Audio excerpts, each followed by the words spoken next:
There's been plenty of discussion about the early season MVP, but is there a case to say Giannis, despite the efficiency being down, is having one of his better seasons so far? It's interesting. We're going to break that down.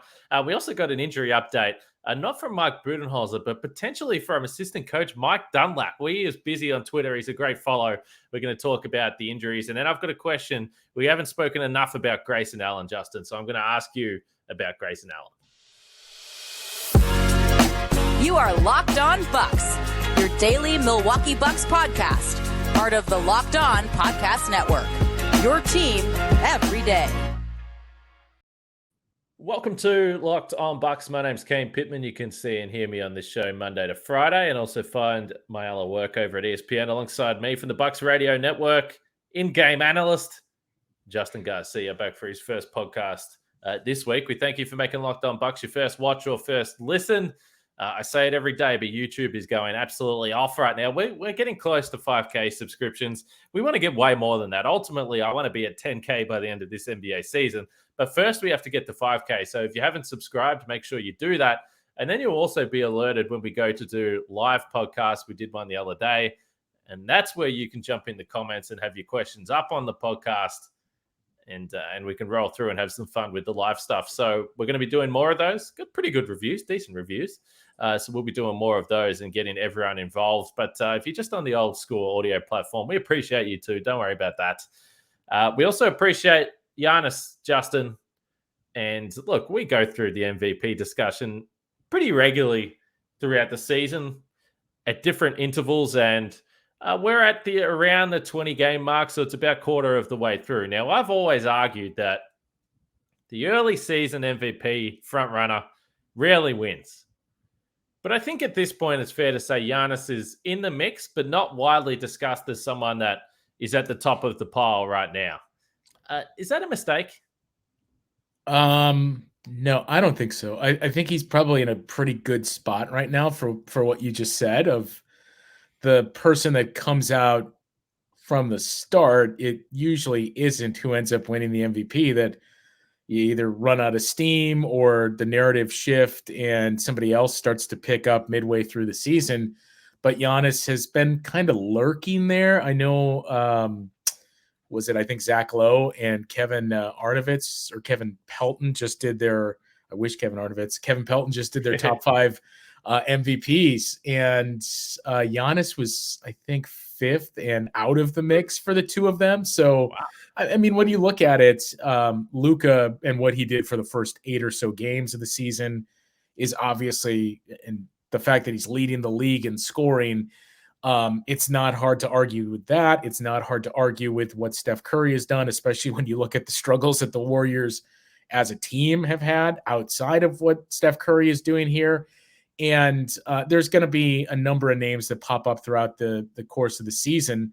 But Giannis, I think at this point, it's basically like Giannis and Steph and probably Luka and Nikola Jokic and Joel Embiid. Like, those names are going to be in that conversation in the top 5 throughout the course of the year. And then you're going to get your random, like, remember when we thought DeMar DeRozan was the MVP for a month or so? Like, that is going to start to pop up throughout the course of the year. Maybe it's Kevin Durant right now this year, especially what he's done the last few games. So I think he's in a good spot, that it's probably kind of like the old team record analogy where you don't really want to win November and December and January. You don't want to peak then, that you want to be the best team after the All-Star break. So if Giannis can at least be in the conversation and fresh on people's minds, the second half is where he has a really good chance, especially with the shift in the schedule for the Bucks, to make a stronger case for it. Yeah, and no doubt about it that there isn't going to be a really eager push for Giannis for MVP because he's already got 2. There is always going to be a desire to, let's push Luka Doncic, who hasn't won one before. Let's push Jason Tatum for sure. And Boston right now, obviously, are 17-4 in the standings. So best player on best team as it currently stands today. It's always going to be a talking point. So I do get that. I'm just curious with Giannis, if you just look at the guys that have been missing, and we've discussed it on a daily basis on this podcast, all the injuries that they've had, the expectation or the load on Giannis is higher than it's ever been. And he is putting up 31 points per game, which would be a career high. He's still grabbing you at 11.5 rebounds, 5.5 assists, a steal, and a block per game as well. The usage at 39.5% is a career high and probably unsustainable. And the good thing is that you think that that will come down the longer the season goes, particularly when Khris Middleton comes back. The assist percentage is a career high at 31.4, and his turnovers have really stayed steady in terms of turnover percentage, which is pretty impressive considering what they are asking him to do. And the other point is this Bucks team is no good without him. And that is the reality. Now, we've seen them have good stretches, different moments in different games, but overall, they're still plus 11.2 points per 100 possessions. So dominant when he's on the floor. Without him, not so much. Would they be a little bit better with Khris? Maybe. But I think that you can make a case that, sure, the efficiency has dropped a little, but I think it's reasonable to expect that when you're asking him to do all the things that you're asking him to do. Yeah, we'll round it up to 40% usage is way too high for Giannis. And it was, I think one other year that he's had 36 or 37 or higher, and that was prior to Jrue Holiday joining the team. So I think it's a couple of things. One, obviously, no Khris Middleton is a big part of that. But it's been more than that. When we talked about it on the show before, Khris is the easiest one to point to because he's missed all year, but Pat Connaughton's missed 15 or 16 games now, and Drew's been out of the lineup for 4 or 5 games or so. Grayson Allen's been in and out of the lineup. So it seems like each time they get close to being healthy, something happens where you take another step backwards. So I think that's kind of the biggest part of it, is the long-term injuries that they've had to start the season, sure, but there's been a lot of these changes around him where Giannis and Brook Lopez have basically been the only constants with this lineup and these groupings on the floor in terms of guys that you can really lean on offensively. And I think that is a big part of it.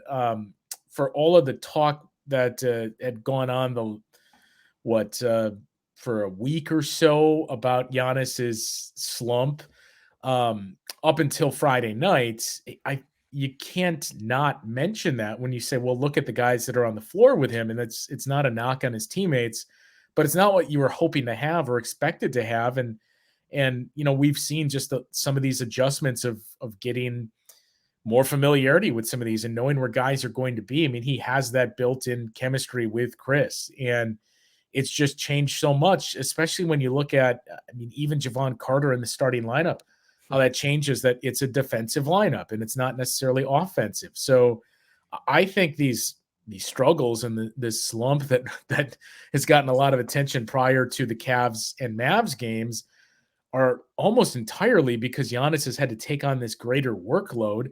And, once he gets those guys back and around him, the numbers are going to start to drop, you would hope.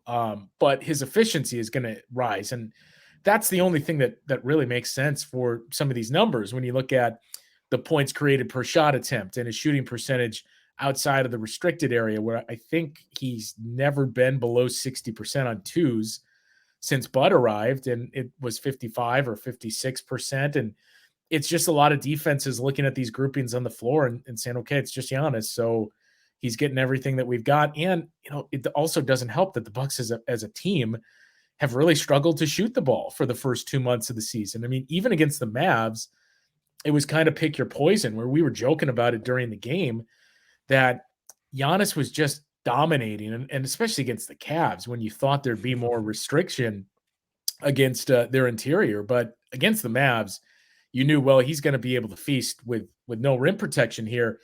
And despite Grayson Allen starting the game 7 for 7, the Mavs were just straight up doubling Giannis and saying, you know what, if the Bucks are hitting threes, we'll live with it. But Giannis isn't going to do anything.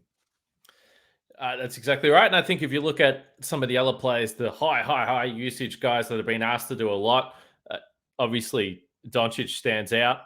So does Nikola Jokic. So does Steph Curry.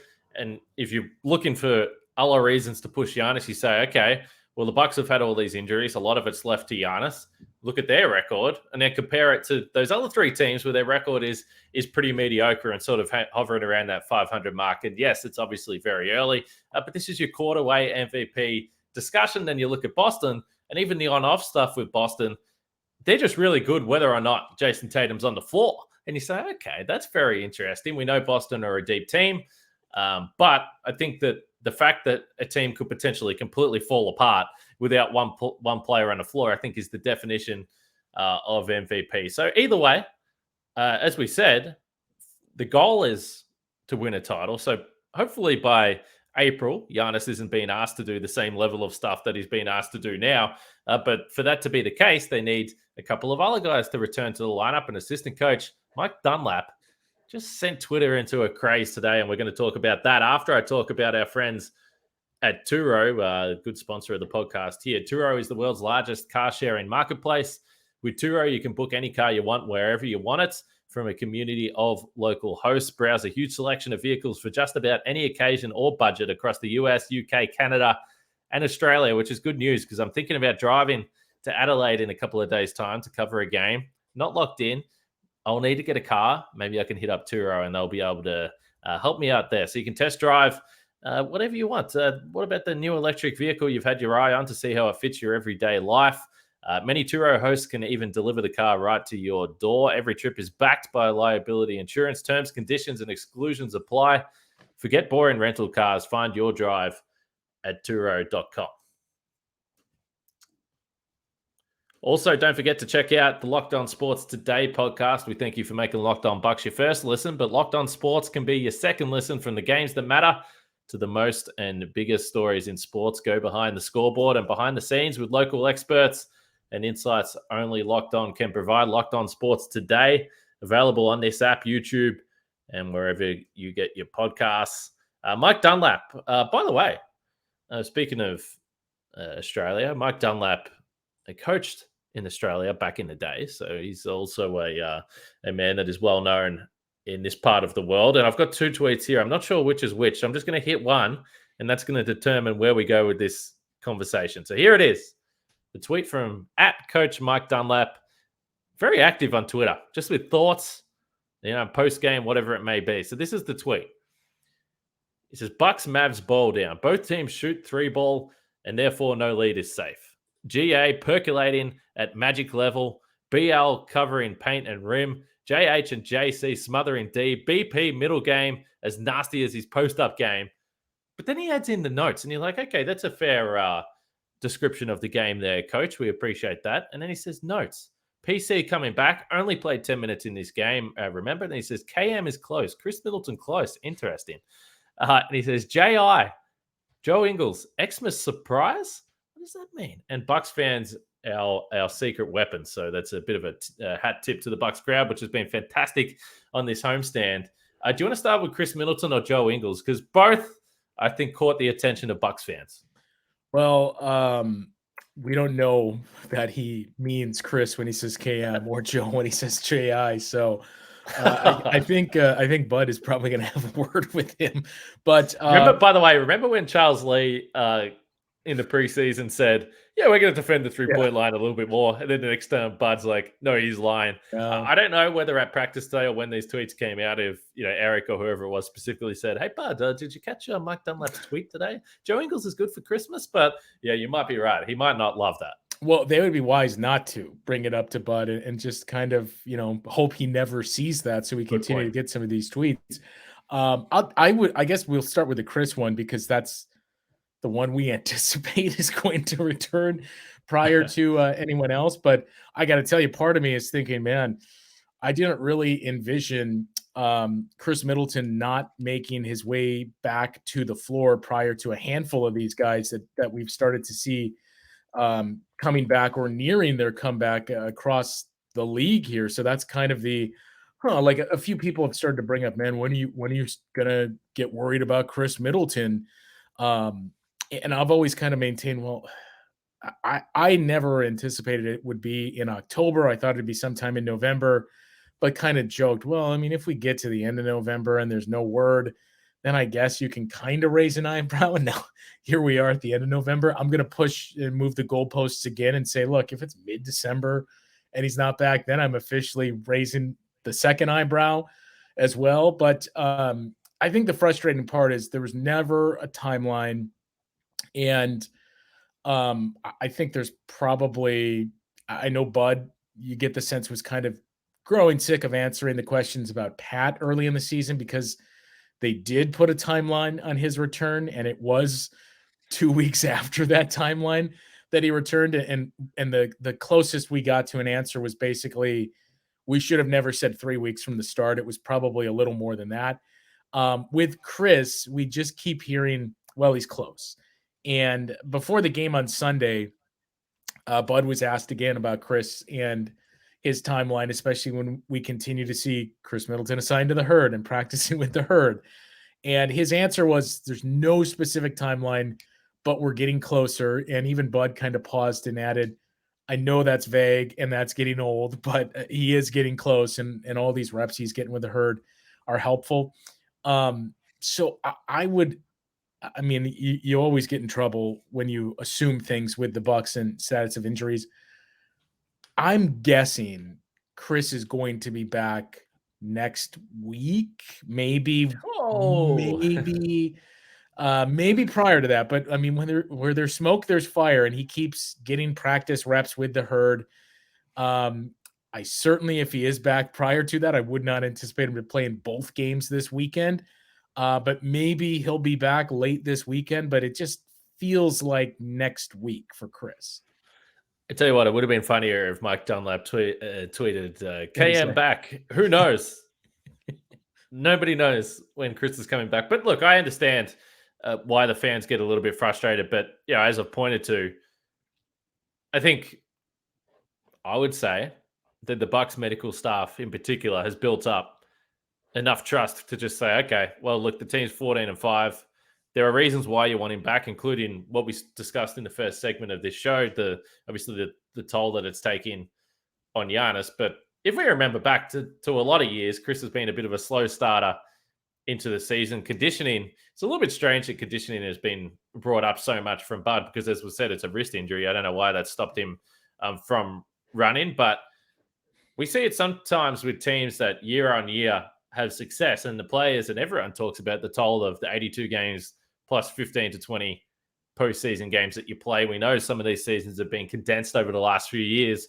So I just can't bring myself to be worried about the idea of Khris Middleton saying, hey, you want to miss the first month and a half of the season? I know this isn't what we expected. And just for me, for my own selfish enjoyment of watching this basketball team play, I want to see Khris Middleton back out and on the floor. But I think overall, it's not a bad thing.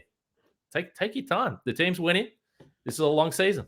That's the big thing is they're doing more than fine without him. I mean, obviously, the biggest thing is what we said about Giannis at the top of the show, that I want Khris back just for that purpose alone. So it's not Giannis taking on as heavy of a workload as he is, but you're winning without Khris Middleton. So it would probably be somewhat of a different conversation if instead of where the Bucks currently are at 14-5, let's say the Bucks were 10-9 or 11-8, then maybe you'd say, what's going on there? But even then, it's easier to point to, well, Khris hasn't played, so that's a big reason for that.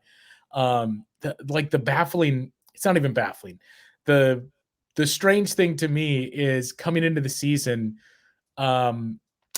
would you have guessed that Khris Middleton, and neither has returned yet, but it seems like one is definitely going to be back in a couple of days. Would you have guessed Khris Middleton or TJ Warren would take the floor first for their team? Well, speaking of injuries, we know absolutely nothing about. I think the big thing has just been that the early reporting suggested, he might miss the first couple of weeks of the season. It just seemed like it was a lot more optimistic than what it's proven to be. That's all. And that's, I think, where a lot of the frustration internally is too, with, and Bud said some of this himself, but it was going back to media day. It was a couple weeks was I believe the exact verbiage that we started to hear from the start. So you couple that with you think Pat Connaughton's going to be back on this date, and then you hit the dates and he's not here, and he's upgraded from questionable to probable and then downgraded to out, that all of these things, I think, have kind of combined to just add to all of this frustration with Bucks fans that are saying, okay, when is he going to play already? Well, I tell you what, one thing that would get me very excited is Joe Ingles back on Christmas. Although I would say maybe calm down a little bit on that one. Again, based on the fact the Bucks have been pretty cautious with various injuries over the last couple of seasons. I know when Joe was back in Australia and we were doing a broadcast out here, he said, mid-December, hoping for. John Horst has been a little more, I would say, careful with that and said, maybe in the new year, maybe in January. So I would be surprised if Joe Ingles was back by Christmas, but I would also be delighted if he is. So I guess we'll wait and see what happens there with Joe. But that wasn't the only tweet that Mike Dunlap had yesterday. He tweeted something about Grayson Allen, which I just think is an interesting thought. And I think we should expand on his thoughts on Grayson Allen a little bit here. After we talk about LinkedIn jobs, there has been plenty of Bucks players that have found their way into different roles over the last couple of weeks due to the injuries that the Bucks have had. But these days, every new potential hire can feel like a high-stakes wager for your small business. You want to be 100% certain that you have access to the best qualified candidates available. That's why you have to check out LinkedIn Jobs. LinkedIn Jobs helps find the right people for your team faster and for free. There's plenty of different tools you can use as well. There's screening questions, which makes it easy to focus on candidates with just the right skills and experience, so you can quickly prioritize who you'd like to interview and hire. So LinkedIn Jobs helps you find those qualified candidates faster. Post your job for free at linkedin.com/lockedonnba. That's linkedin.com/lockedonnba to post your job for free. Terms and conditions apply. All right, what else have we got here from Coach Dunlap on the old Twitter machine? I'm telling you, got to give this man a follow. Here we go. And additionally, a special note. So the special note was the injury. And this is a special note from Bucks and Mavs. Grayson Allen, the best shooter on the floor last night. His ability to shoot and break defenders down off hard closeouts makes him a tough guard for opponents. Now, you might sit back and say, well, okay, that's not the most groundbreaking information I've ever seen in my life. But it's interesting that he says he was the best shooter on the floor, because I was thinking about this as I was watching this game yesterday. And clearly, these are the types of thoughts you have when there's a player out there that's 7 for 7 and going absolutely ballistic. But for all the Bucks players on this roster, and we've spoken about the shooting a lot, who are the guys that when they shoot the ball, you expect that it's going to go down? So Brook Lopez this year has been at 41%. That's well above where he's been any other year. He's been absolutely sensational. But, Drew's in the low 30s. Jordan Wara, even the scorer, his percentages are down there. George Hill hasn't quite found the range. And I think you still make the case that Khris Middleton's the best shooter on the team because of the degree of difficulty and probably the coverage he gets as an overall scorer. But I do expect when Grayson Allen shoots the ball that it's going down. Like, he is a shooter. He is one player that you describe as an out-and-out shooter. I don't think the Bucks have another one of those players. Yeah, I mean, I think when you see it written that Grayson Allen was the best shooter on the floor, maybe initially you're like, really? But it's not even close when you look at the players on the floor for the Mavs. And the Mavs have struggled just as much as the Bucks early in the season in shooting, but Grayson's up there. And even Eric asked Giannis after the game, is Grayson the best shooter? I mean, I know we've asked you this of a handful of guys through the years, but did he ask about Bryn Forbes? Who else has he asked? So Giannis specifically mentioned, Giannis mentioned Bryn Forbes. Giannis's answer was Pat Connaughton is the best shooter. My guy, Pat, I have to go with, he said, the best shooter that he's played with. But he mentioned basically everybody that's ever worn a Bucks uniform. He mentioned Bryn. He mentioned Pat. He mentioned Chris. He mentioned Mirza Teletovic. He mentioned Jet Mirotic. He mentioned Kyle Korver, who did not shoot the ball well his time in Milwaukee. Right. So Giannis basically thought of everybody that he's played with and named them. But Grayson Allen certainly has the pedigree to be the best shooter that this team has. And oftentimes he should be the best shooter on the floor when you look at his ability. The big thing with him is you ran through some of the other names on the team and who takes a shot that you expect to go in this year. It's basically Grayson, and even then he struggled earlier in the year, but it's basically him and Brooke at this point. Bobby hasn't still really found the shooting stroke that he had a year ago, especially from his main spots. George Hill's been better, but not shooting the three. And it just seems like everybody that the Bucks have kind of leaned on, shot just hasn't been there yet. Pat Connaughton, it's tough to really pull from that when he's played so little games so far. But Grayson should be the best shooter on the floor most of the time. And what really we've noticed on the broadcast, and I was talking about this with Dave just last night again, his shooting is one thing because of how it can shift things, and especially when he's on the floor with Giannis. But because of the absence of Khris Middleton and the injuries that the Bucks have dealt with, they've asked him to take on more offensively in terms of creating and finishing at the rim and getting his teammates involved. And that's where he's really made a noticeable impact this year.